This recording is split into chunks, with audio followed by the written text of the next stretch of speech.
श्री स्वामी समर्थ. नमस्कार मंडळी. तर ज्या मुलांचं किंवा मुलींचं लग्न ठरत नाही तर त्यांच्यासाठी अत्यंत साधा आणि सोपा मी एक उपाय तुम्हाला सांगणार आहे. तर एक सुपारी आपल्याला लागणार आहे. स्थळांच्या लागतील रांगा. श्री राम नवमी पर्यंत तुमचं लग्न हे 100% होणारच. तर उपाय हा एकदम साधा आणि सोपा आहे, परंतु खूप असा प्रभावी हा उपाय आहे. तर मंडळी, ही संपूर्ण माहिती जाणून घेण्या अगोदर तुम्ही चॅनलवरती नवीन असाल तर चॅनलला सबस्क्राईब करा. व्हिडिओ पाहत असताना व्हिडिओला लाईक करा. त्याचप्रमाणे श्री स्वामी समर्थ अशी कमेंट करा. तर मंडळी, लग्नासंदर्भात भरपूर व्हिडिओ आपल्या चॅनलवरती आहेत. म्हणजे मराठी मेघना या युट्यूब चॅनलवरती लग्नासंदर्भात भरपूर व्हिडिओ अपलोड झालेले आहेत. तर ते व्हिडिओ देखील तुम्ही पाहू शकता, ज्यामध्ये बऱ्याच मुलींचं लग्न देखील ठरलेलं आहे. कारण मी जे तुम्हाला उपाय सांगत आहे ते ज्योतिषाने सांगितलेले महा उपाय आहेत आणि ज्यामध्ये बऱ्याच मुलांचं लग्न ठरलेलं आहे. तर हा उपाय कोणीही करू शकतो. मुलाची आई करू शकते, मुलाची काकी करू शकते, वहिनी करू शकते. कोणीही मुलासाठी हा उपाय करायचा आहे किंवा मुलं स्वतः देखील हा उपाय करायचा आहे. हा उपाय आपल्याला मंगळवारी करायचा आहे. तुम्ही सकाळी करू शकता किंवा संध्याकाळी करू शकता, कधीही करू शकता. तर मंगळवारी सकाळी आपल्याला हा उपाय करायचा असेल तर सकाळी लवकर उठायचं आहे. म्हणजे मुलाचे आई वडील करत असेल तर त्यांनी सकाळी लवकर उठायचं आहे. आंघोळ करायची आहे. आपला देवघर आहे तिथे आपल्याला एक आसन टाकायचं आहे, तिथे बसायचं आहे. आपल्या देवघरामध्ये एक आपण शुद्ध तुपाचा दिवा लावायचा आहे, अगरबत्ती लावायची आहे.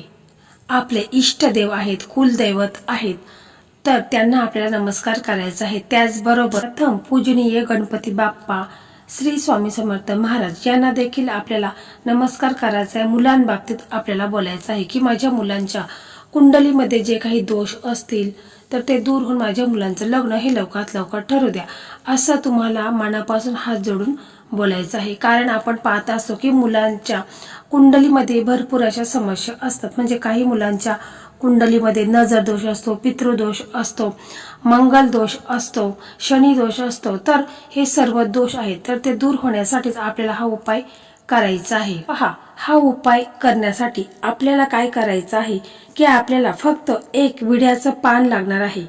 तसंच आपल्याला एक सुपारी लागणार आहे. थोडंसं हळद कुंकू घ्यायचं आहे. 10 रुपये आहेत तर ते आपल्याला घ्यायचे आहेत. 1-2 बत्ताशा घ्यायचा आहे. थोडासा गुळ, तांदूळ घ्यायचे आहेत आणि दक्षिणा घ्यायची आहे. तर एवढंच साहित्य आपल्याला लागणार आहे. तर मुलाचे आई वडील हा उपाय करत असेल तर देवघरासमोर तुम्हाला बसायचं आहे आणि मग तिथे आपल्याला काय करायचं आहे की एक विड्याचं पान घ्यायचं आहे. त्याच्या अगोदर आपल्याला थोडंसं हळद आणि कुंकू आहे तर ते आपल्याला त्याच्यामध्ये गंगाजल टाकायचं आहे आणि ते ओलं करून घ्यायचं आहे. हळद आणि कुंकू वेगवेगळ्या वाटीमध्ये आपल्याला ते ठेवायचं आहे. कारण बघा, विड्याच्या पानाला आध्यात्मिक दृष्ट्या खूप असं महत्व आहे. कारण विड्याच्या पानात ब्रह्मा, विष्णू आणि महेश या त्रिमूर्तीचे प्रतीक मानले जाते, जे शुभ कार्य, पूजा आणि समृद्धीचे प्रतीक आहे. लग्नात वधूवरांना तांबूळ म्हणजेच विड्या देणे हे मांगल्य आणि भाग्याचे प्रतीक मानले जाते. त्याचप्रमाणे लग्नातील अडथळे दूर करण्यासाठी विड्याच्या पानाचा विशेष महत्व आहे. त्याचप्रमाणे आपल्याला एक सुपारी लागणार आहे. त्या सुपारीला देखील खूप असं महत्व आहे. सुपारीला श्री गणेशाचे रूप मानले जाते. सुपारी गणपती बाप्पांना खूप प्रिय आहे. विष्णू देवांची आणि लक्ष्मी मातेच्या पूजेत देखील सुपारीचा वापर केला जातो. सुपारीचा पूजेत वापर केल्याने सुख, समृद्धी तसेच घरात बरकत येत असते आणि जे काही विघ्न आहेत ते देखील दूर होऊन मनोकामना, इच्छा पूर्ण होत असतात. तसेच हिंदू धर्मात पूजापाठ, मांगलिक कार्य आणि विधीमध्ये सुपारी अत्यंत महत्वाची मानली जाते. तिला गणपती किंवा देवी देवतांचे प्रतीक मानून तिची पूजा केली जाते. तर अशा ह्या दोन्ही वस्तू आहेत तर त्या खूपच अशा महत्वाच्या आणि प्रभावी आहेत. तर पहा, हा उपाय आई वडील करत असतील तर त्यांनी काय करायचं आहे की एक नागवेलीचं पान घ्यायचं आहे. ते स्वच्छ आपण धुवून वगैरे घ्यायचं आहे आणि आपण एका प्लेटमध्ये हळद कुंकू हे गंगाजलने मिक्स करून ठेवलेलं आहे. तर ते आपण त्याच्या साह्याने आपण काय करायचे, एक माचीची काडी घ्यायची आहे किंवा हाताच्या बोटाने, जे अनामिका बोट आहे त्याच्या साह्याने तुम्ही त्या विड्याच्या पानावरती एक स्वस्तिक चिन्ह तुम्हाला व्यवस्थित काढायचं आहे. हळद आणि कुंकवाच्या साह्याने स्वस्तिक चिन्ह व्यवस्थित काढून घ्यायचं आहे. त्याचबरोबर जी सुपारी आहे त्या सुपारीला आपण अभिषेक करून घ्यायचा आहे. म्हणजे एक वेळा पाण्याने अभिषेक करायचा आहे, एक वेळा पंचामृताने अभिषेक करायचा आहे, पुन्हा पाण्याने अभिषेक करून घ्यायचा आहे. त्यानंतर त्या विड्याच्या पानावरती आपल्याला 10 रुपयाचा सिक्का ठेवायचा आहे, त्याच्यावरती सुपारी ठेवायची आहे आणि मग त्या सुपारीवरती हळद कुंकू अक्षता अर्पण करायचे आहेत. बत्ताशे ठेवायचा आहे, गुळ ठेवायचा आहे. यथाशक्तीनुसार तुम्ही दक्षिणा ठेवायची आहे.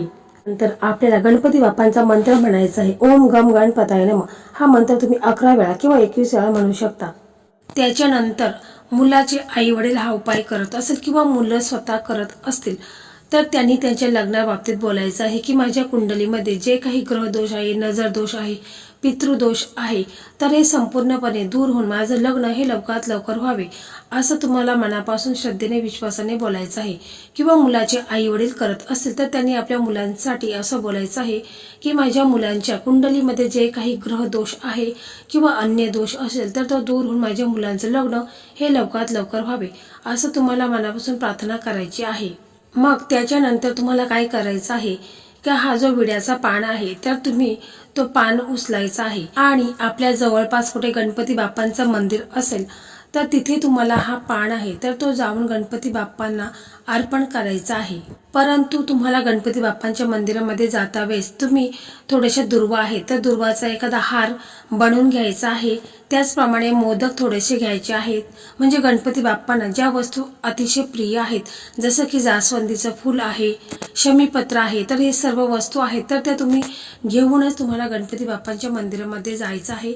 आणि हा जो पान आपण बनवलेला आहे म्हणजे ज्या पानावरती एक 10 रुपयाचा शिक्का आहे, परे ठेवलेली आहे, त्याचप्रमाणे बत्ताशे ठेवलेले आहेत, हळद कुंकू अर्पण केलेलं आहे, तर हा पान आपल्याला गणपती बाप्पांच्या मंदिरामध्ये नेऊन ठेवायचा आहे. आणि मग तिथे गेल्यानंतर आपल्याला गणपती बाप्पांचं दर्शन घ्यायचं आहे. आणि मग आपल्याला आपल्या ज्या इच्छा आहेत लग्नासंदर्भात की माझ्या लग्नात खूप असा उशीर झालेला आहे, लग्नात भरपूर संकटे अडचणी समस्या येत आहेत तर त्या दूर होऊन किंवा कुंडलीमध्ये काही दोष असेल तर तो दोष दूर होऊन माझं लग्न हे लवकरात लवकर व्हावे असं मुलांनी स्वतः बोलायचं आहे. किंवा मुलाचे आई वडील त्यांनी जर मंदिरामध्ये गेले तर मग त्यांनी त्यांच्या मुलांसाठी गणपती बाप्पांना प्रार्थना करायची आहे. तर अशा प्रकारे तुम्हाला मनापासून पूर्ण श्रद्धेने गणपती बाप्पांना प्रार्थना करायची आहे. ते विघ्नहर्ता आहेत, संकट मोचन आहेत, तर ते आपली प्रार्थना ऐकतील आणि आपल्या मुलांच्या कुंडलीमध्ये जे काही दोष आहेत तर ते सर्व दोष नष्ट करतील आणि मुलांचं लग्न हे लवकरात लवकर होईल. तर पहा, हा उपाय आहे तर हा उपाय तुम्हाला 21 मंगळवारपर्यंत करायचा आहे. परंतु बघा, जेव्हा तुम्ही पहिल्याच मंगळवारी जेव्हा तुम्ही गणपती बाप्पांच्या मंदिरात जाल त्यावेळेसच तुम्हाला काही शुभ संकेत जाणवतील आणि म्हणजे काहीकडनं मुलांसाठी स्थळ यायला सुरुवात होईल. म्हणजे कोणते ना कोणते शुभ संकेत तुम्हाला नक्कीच मिळतील. आणि 21 मंगळवाराच्या आतमध्ये तुमच्या मुलांचं लग्न हे ठरलेलं असेल. परंतु जरी लग्न तुमचं मुलांचं ठरलं तरी देखील तुम्ही 21 मंगळवार हा उपाय अवश्य करायचा आहे.